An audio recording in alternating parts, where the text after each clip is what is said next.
Nama saya Andi Zairawan, umur 28 sekarang, asal dari Sumatera Utara, Pangkalan Berandan, sekarang bekerja di Vivo, jabatan saya sekarang area manager. Awalnya saya di ETC Roximas juga menjadi supervisor ya, awalnya. Jadi supervisor itu 1 bulan, lalu diangkat menjadi area manager. Pekerjaan saya yang utama itu ya manage dari hal terkecil sampai hal terbesar. Dari itu penjualan retail, untuk stoknya sendiri, sell in, ke sell outnya, untuk branding, untuk saldo dealer, semua yang ada mencakup itu dari hal terkecil yang ada di manajemen retail kita. Itu saya tanggung jawab penuh. Kalau untuk di Roxy sendiri, persaingan antar brand itu sangat benar-benar ketat ya. Jadi bagaimana caranya dari kita menjalin relasi. Karena sales yang benar-benar sales menurut saya pribadi adalah bukan karena barangnya, tapi karena siapa yang menjual juga itu sangat pengaruh gitu. Jadi kita relasi ke toko itu juga harus sangat kuat. Saya kan pegangnya lantai 1, 2, 3. Saat itu lantai 1 yang hanya menghasilkan 800 unitan, itu mereka sangat memegang Oppo sekali waktu itu. Kendala-kendalanya memang sales kita waktu itu belum di training, dan toko itu sangat supportnya ke kompetitor kita. Nah, kita datang saja, mereka tidak suka.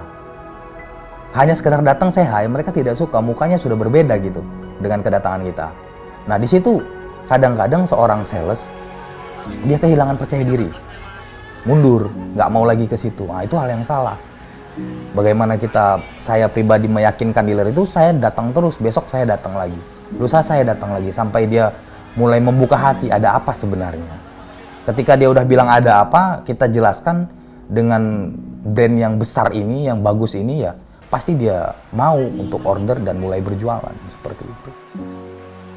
Awalnya mereka juga belum tahu materi sales.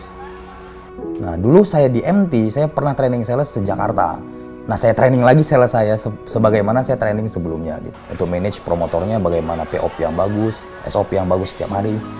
Di awal dulu tidak ada tutor, masih jarang, ada juga yang tidak pakai crown dia, topi, kadang ID card ketinggalan. Kalau sekarang sepatu sudah pantopel, baju sudah masuk, semua sudah rapi. Nah, tutor dan trainer sendiri, saya juga ikut mentraining mereka. Selain mereka dapat training dari manajer terminal, saya juga pasti training mereka. Kita selalu bikin briefing, kadang briefing dadakan, briefing terjadwal pasti ada. Gitu. Jadi setiap ada kendala sedikit saja, kita pasti malam evaluasi. Bisa sampai jam 10, 11, 12, pernah sampai jam 1 malam kita evaluasi. Bagaimana besok hal-hal kecil saja jangan terulang, apalagi ada hal besar seperti itu. Jadi setiap hari ada yang kita kerjakan, setiap hari ada progres yang kita lakukan, ada perkembangan yang kita dapat. Jangan tunggu masalah itu terjadi, tapi cari masalahnya apa. Gitu. Baik, sangat baik, luar biasa, Vivo. Awalnya saya juga nggak percaya nih ya kan, saya pikir ya udahlah saya maunya yang sama senior aja, nggak mau sama orang baru.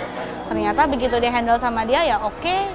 Jadi bahkan boleh dibilang yang bukan pekerjaan dia juga dia kerjain. Kayak contoh misalkan etalase mati, kalau misalnya kita komplain, tunggu vendor kan mungkin lama ya, bisa seminggu. Mungkin kalau sama Andi bisa langsung dia beresin.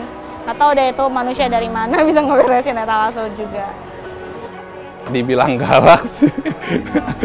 Galak, tapi galaknya itu buat positif Bang. Seperti kayak mengajarkan kalau buat kita tuh biar berpikiran tuh buat ke depan gitu.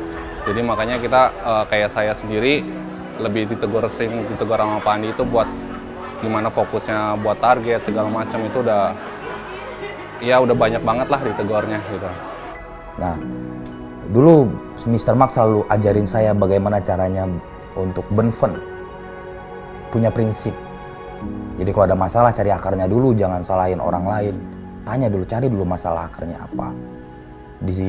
Sekarang di Jakarta Barat ini Mr. Yok ajarin saya bagaimana caranya selalu fight. Jangan kalut.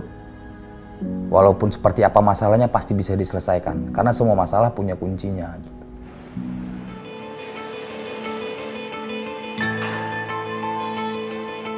Manajer yang baik menurut saya adalah manajer yang bisa tahu kondisi timnya. Bukan bos, dia adalah seorang manajer. Jadi saya banyak melihat beberapa manajer yang seperti bos. Dia menggunakan jari telunjuknya untuk menggerakkan semua benda gitu. Harus ini, harus ini, harus ini, kamu begini, tanpa mau tahu di dalamnya ada apa. Nah, kalau untuk saya manajer yang baik adalah dia tahu, dia rangkul timnya, kita berangkat sama-sama, kita maju sama-sama, kita menang sama-sama. Pesan dari saya yang pertama, jadilah pribadi yang jujur. Karena orang baik belum tentu jujur, dan biasanya orang jujur itu baik. Jadilah pribadi yang jujur pertama sama diri sendiri dulu. Jadi kita bisa lakuin semua kerjaan kita dengan hati. Usahakan semua kerja itu dengan tulus lah.